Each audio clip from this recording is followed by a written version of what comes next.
llega Oldtimer, el Citroën Dayane 6. Un modelo que llegaba obviamente de la mano de Citroën Argentina, ya reconvertido como importadora tras el cierre de su planta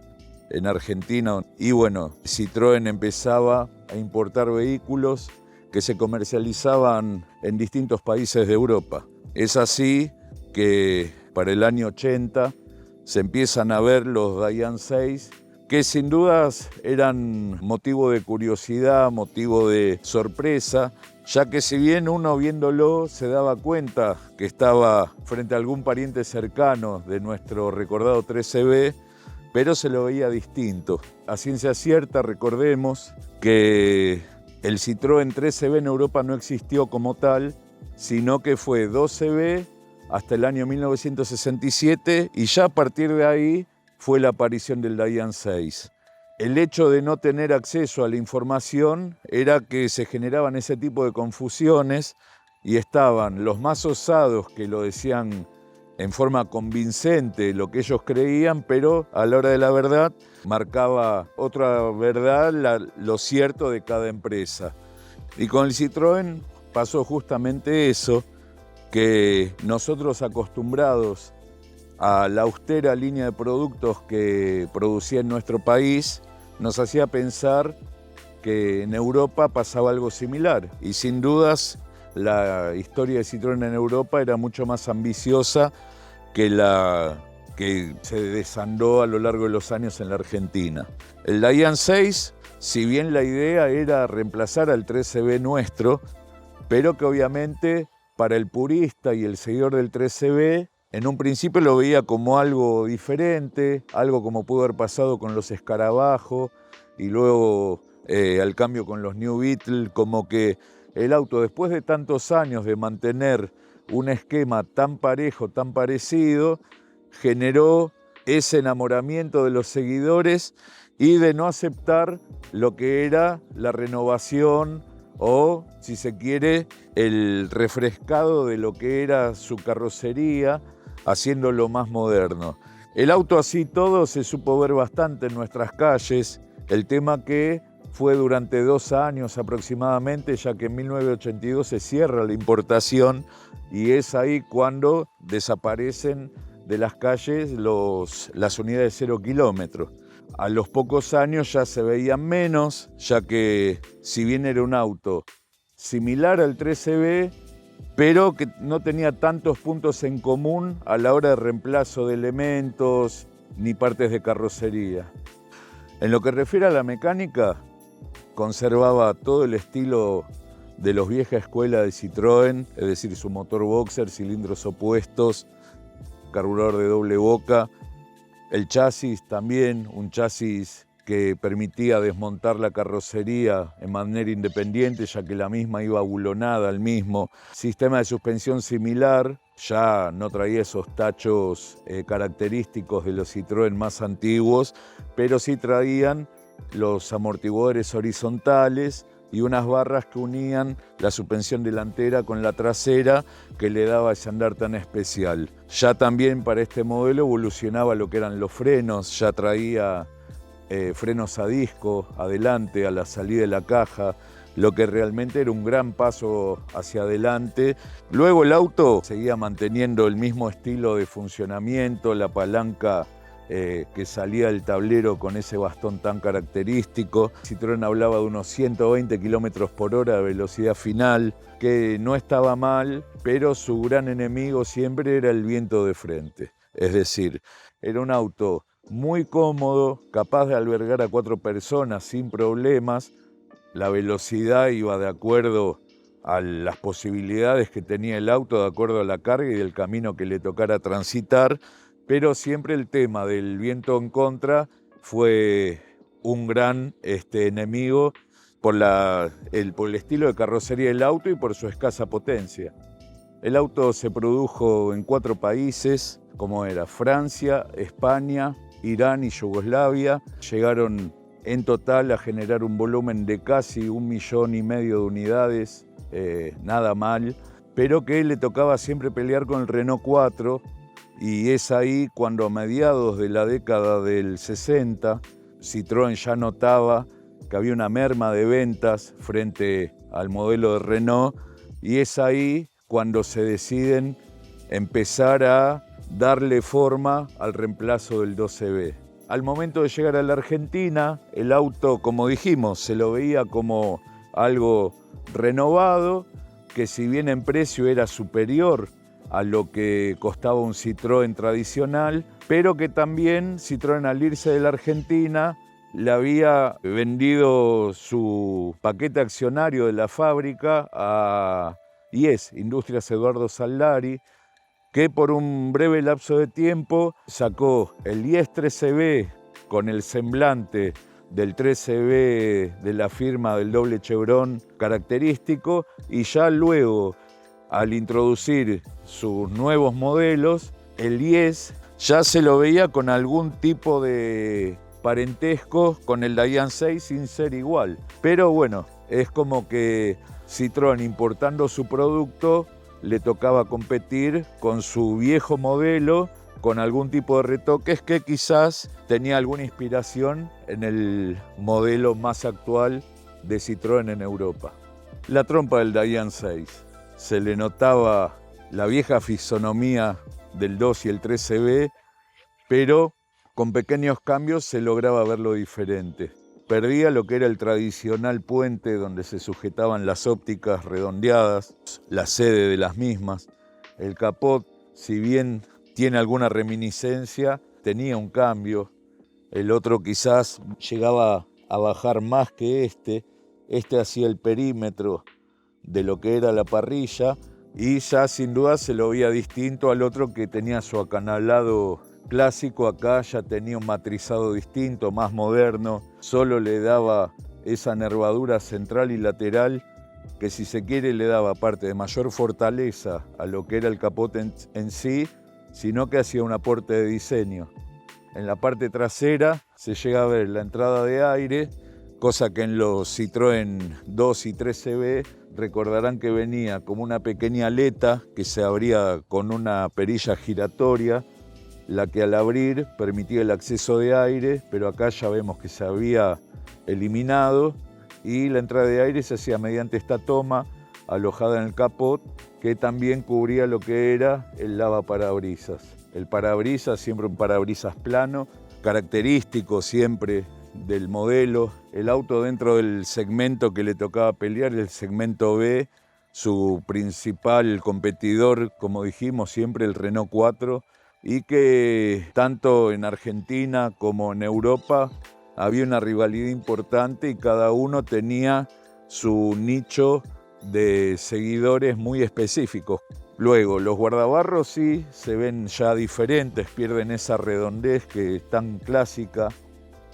que se podía ver en los 13B. Ya se ve que tienen otra pieza en la parte delantera que era la encargada de alojar tanto el faro de giro o baliza como la óptica con la luz de posición, que el auto sin dudas le cambiaba el semblante. El paragolpe es un paragolpe que tenía alguna reminiscencia con el del 2 y 13B, pintado, en este caso ya no cromado, con la parte central pintada de color negro y después pintura esmaltada, que obviamente eso hacía el costo del fabricante. Unidefensa era un agregado muy clásico, que eran los encargados de proteger todo el área de iluminación y de parrilla, más en Argentina, que para un auto del año 81 le tocaba convivir con autos todavía de porte muy grande, como eran los de la línea norteamericana, un Dodge Polar, un Chevy, un Fireland. Obviamente había que ponerle algún tipo de reparo, pues si no el daño podía llegar a ser importante ante un impacto de un auto que les mencionamos. Después, este panel que acá llega hasta la línea del zócalo, en el caso del 13B era solo un panel de chapa. Acá ya vemos que el guardabarro cae más por delante del final del chapón, que anteriormente tenía este corte, y el guardabarros bajaba sobre esta línea y se amuraba sobre la línea del zócalo, con la particularidad que podía ser retirado con la llave de ruedas. Esa era otra de las virtudes, si se quiere, de los 2 y 3CB, que era muy fácil todo lo que era sacar y poner sus partes, o el capot, que era tipo corredizo y que ya, bueno, acá, de la mano del nuevo diseño, alguna de esas particularidades se había perdido,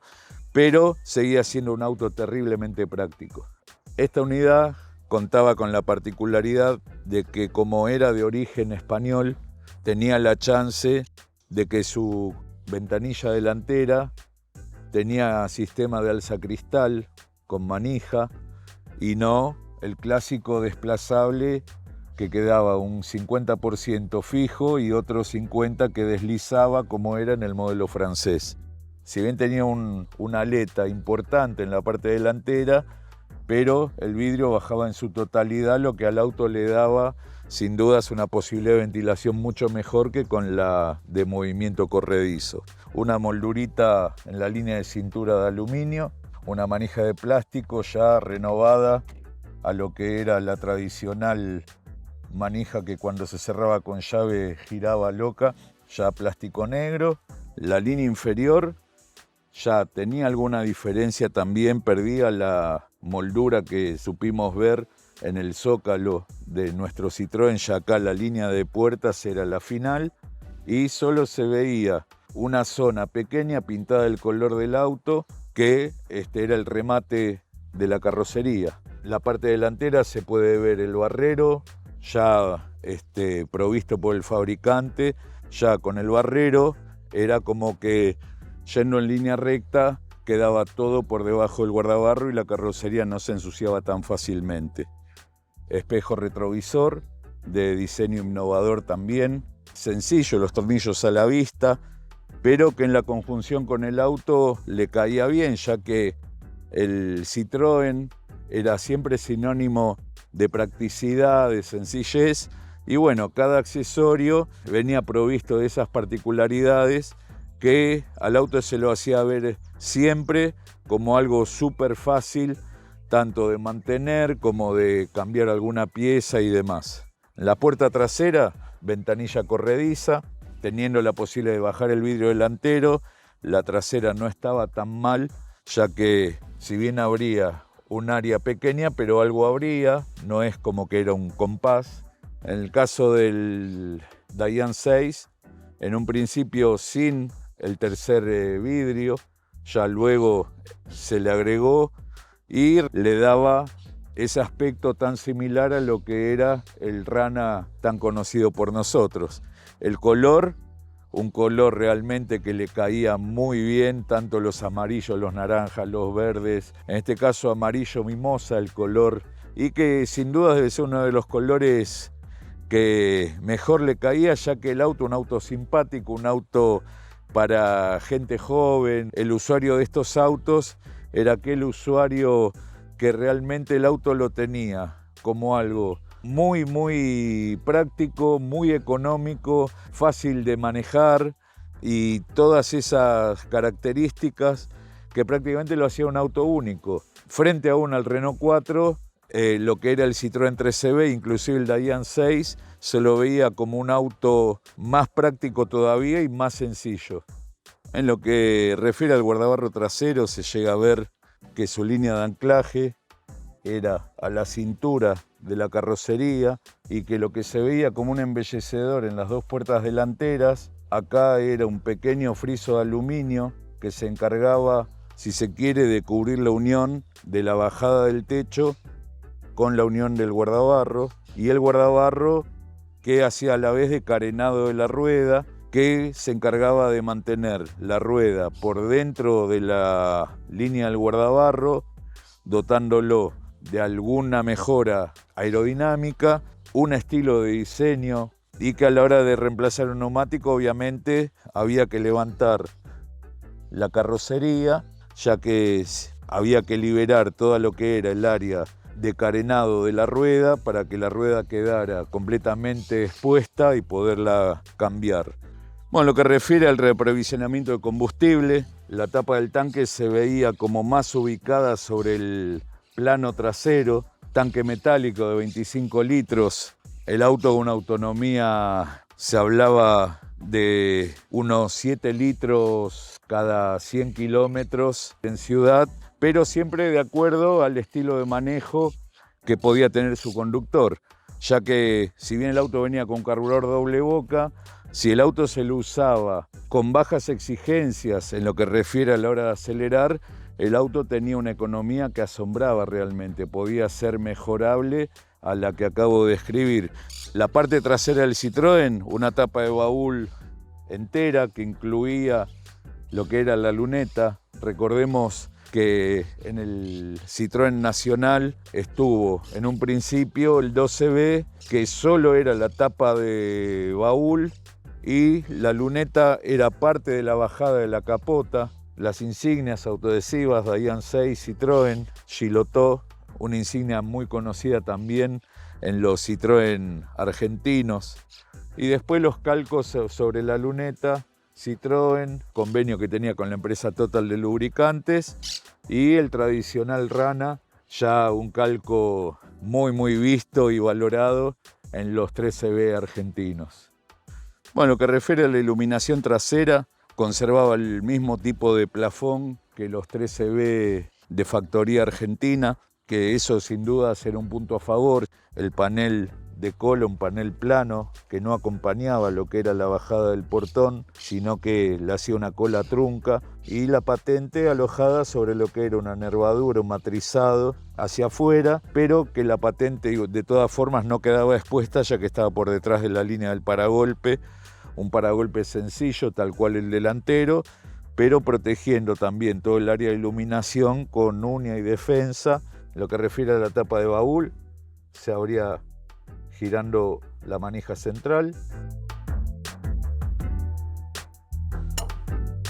Un soporte tradicional que se encargaba de mantener la tapa de baúl abierta, de un mecanismo, si se quiere, bastante elemental, pero no por eso malo, ya que si bien no era hidráulico, pero no generaba ningún tipo de esfuerzo el hecho tanto sea de que se trabe como de desengancharlo para bajar la tapa, ya que solo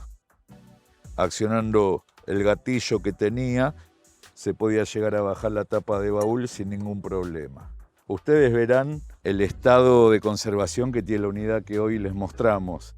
Autos que realmente se han extinguido prácticamente. De la mano de ser un auto práctico, económico, muchas veces no caían en manos de usuarios que le estuvieran encima al auto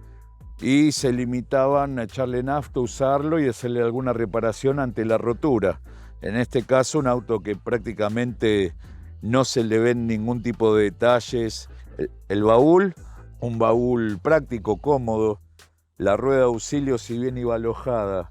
en el vano motor, tenía la chance de tener un espacio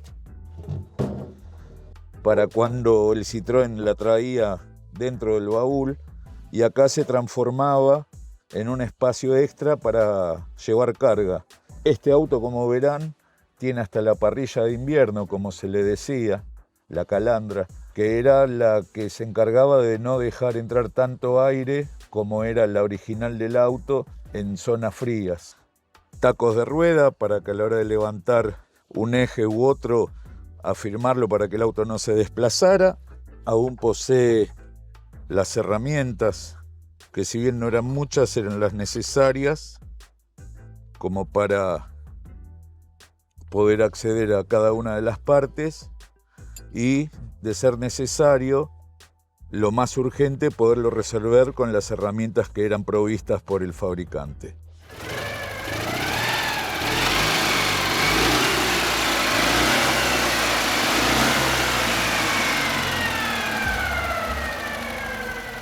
Motor 2 cilindros,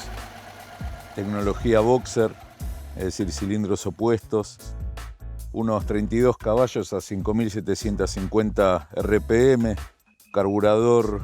de 2 bocas. El auto, a lo que eran las configuraciones iniciales, había ganado en potencia, en funcionamiento, y después, en referencia a la potencia, sabemos que un auto que está dispuesto a consumir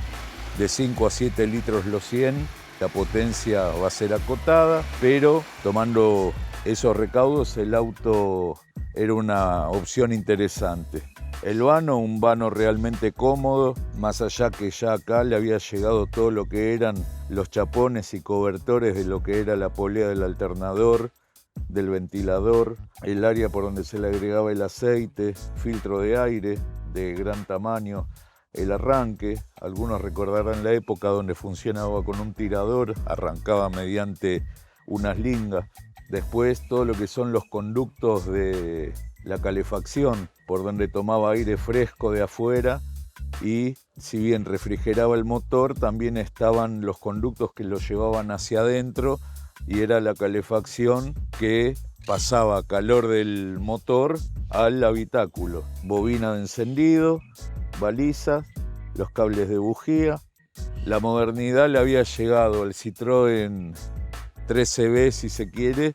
pero sin abandonar todos los puntos a favor que tenía la practicidad de la mecánica históricamente usada. La rueda de auxilio, que realmente le vino muy bien, ya que sirvió para que el baúl tuviera mayor capacidad. La misma iba apoyada sobre esa barra transversal, el crique igual por debajo, llanta de acero estampado con la taza, una taza muy similar a la que usaron los Citroën argentinos. El auto Verán tiene 5 cubiertas Michelin, del estilo con las que venía provisto de 0 kilómetros.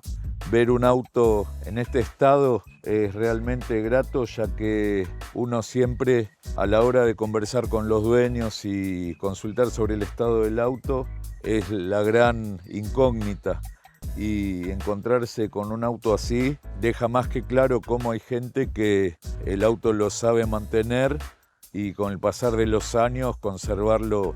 tal cual salió del concesionario. En lo que refiere a las dimensiones, tenía 3,87 m de largo, 1,50 m de ancho y 1,52 m de alto, es decir, era más alto que ancho. Eso dejaba a las claras de la habitabilidad que tenía el auto, que en lo que refiere a la posibilidad de que los ocupantes fueran altos, no iba a haber ningún tipo de problemas, y que si bien para otro tipo de autos hablar de que un auto es más alto que ancho, podía hablar de la posibilidad de la inestabilidad que podía llegar a tener el coche, Citroën, gracias al sistema de suspensión, ese ítem realmente quedaba descartado, ya que el auto, como se sabe, en el caso del 12B, aquella anécdota histórica que hablaba de que el auto era involcable. Marcha adelante, Citroën desafiaba a los usuarios a que si lo volcaba, Citroën le regalaba otra unidad. En lo que refiere a llantas y neumáticos, las llantas de acero estampado con embellecedor central de acero inoxidable, llanta ciega, neumático 135-15 en el caso de la versión española y 125-15 la versión francesa. Esta unidad posee las cubiertas Michelin, las 5 iguales. En lo que refiere a la suspensión clásica de Citroën, es decir, la delantera independiente con brazo único longitudinal conectada con la trasera, del mismo lado obviamente, y la trasera también ruedas independientes, unidas por el brazo también longitudinal, que conectaba la delantera con la trasera, con los amortiguadores hidráulicos que trabajaban de manera horizontal como se llegan a ver desde afuera. Eso sumado a los frenos a disco que se le habían agregado en lugar de los tambores, el auto había ganado bastante en lo que era seguridad, ya que el auto pasó a tener un sistema de frenos realmente mucho mejor al anterior. El interior del Diane 6. La planchita a bordo bien austera, con las salidas de aire que uno podía llegar a obturar a gusto. Después, los 3 botoncitos que vemos, uno es para la baliza, el otro es para el limpiaparabrisas, el mismo obviamente de una sola velocidad, y el otro para setear la luz de testigo de líquido de freno. En el medio cenicero, auto de gente sana, nunca fumó nadie acá, luz de testigo, presión de aceite, luz de giro. Con respecto a la baliza, recordemos que en lo que refiere a la versión española, como es esta, no venía equipado con baliza, pero sí el que era de origen francés. Este auto las posee, ya que se las hizo colocar su dueño por una cuestión obviamente de seguridad y que aparte el auto cumple anualmente con el requerimiento de la BTV. El instrumental muy al estilo de Citroën, quizás con otra serigrafía, odómetro total, al momento de hoy unos 69.582 kilómetros que realmente se le notan al auto que son los kilómetros reales, no posee juego, los tactos realmente, selector de palanca de cambios, la dureza de los asientos, un estado increíble. Después, en lo que refiere a la parte baja, una aguja de cantidad de combustible en el tanque y un voltímetro. Después luz de giro, todo lo que es iluminación, el diagrama de los cambios, vieja escuela, marcha atrás, arriba la primera y la cuarta al lado de la segunda. El bastón típico de Citroën, ya obviamente este auto posee automático, arranca directamente con la llave, freno de mano. Podrán ver que tiene un equipo de audio que obviamente un auto que venía despojado de todo lo que fuera sistema de sonido, está bueno que se le coloque algo para los viajes y demás para justamente poder en un viaje largo disfrutar un poco de música. Por debajo de la palanca de cambio cebador y la gran virtud que tenía el Citroën, el piso plano, que lo hacía tan habitable, se veía con familias enteras arriba y que viajaban cómodas, más allá que en este caso tenemos la capota abierta. Una persona de 1,75 m, 1,80 m podía viajar sin ningún inconveniente, atrás o adelante,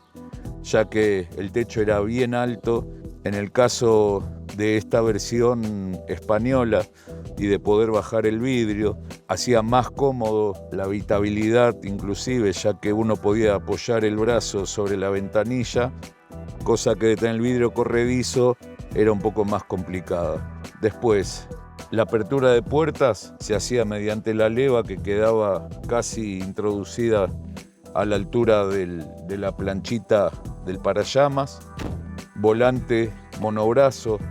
diseño también muy usado por Citroën, más allá de un tema que Citroën hablaba de seguridad para en caso de algún accidente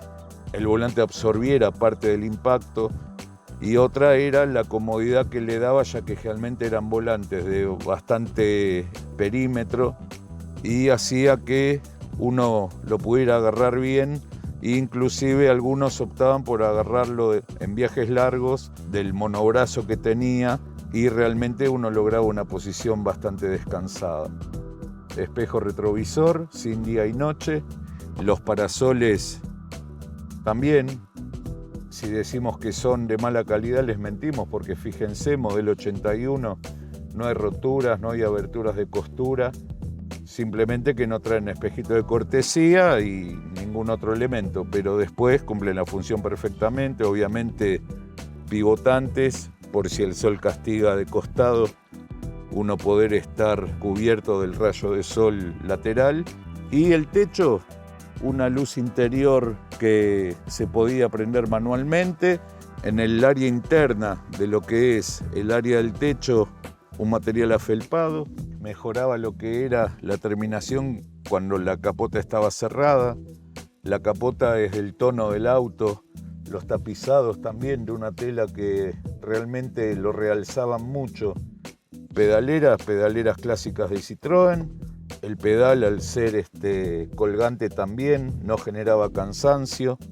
Fijémonos que una persona alrededor de 1,75 m, 1,80 m, lograba una posición cómoda de manejo y no está todo el asiento hacia atrás, dejándole lugar a los ocupantes que podían llegar a ir en las plazas traseras. Un auto que, conociéndolo, semblanteándolo de lo que se trataba y de lo que era capaz de entregar, y el costo que tenía, era un auto más que adecuado para una familia o una persona que viajaba viajante de comercio y demás, era un auto muy interesante.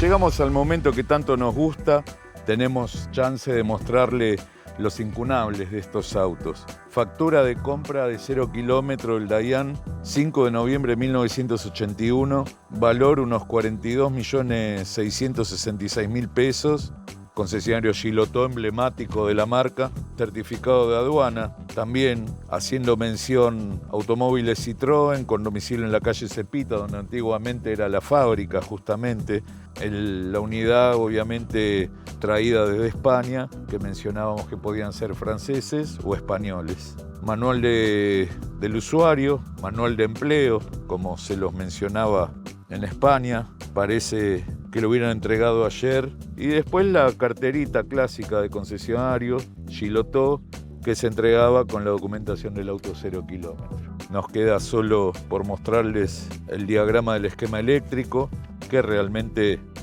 era para manos idóneas, pero estaba. En caso de tener alguna duda, uno podía llegar a investigar de qué se componía el esquema eléctrico de todos y cada uno de los accesorios que tenía el auto. Bueno, vamos a dar una vueltita en el Dayan 6. Sin dudas, su mayor virtud,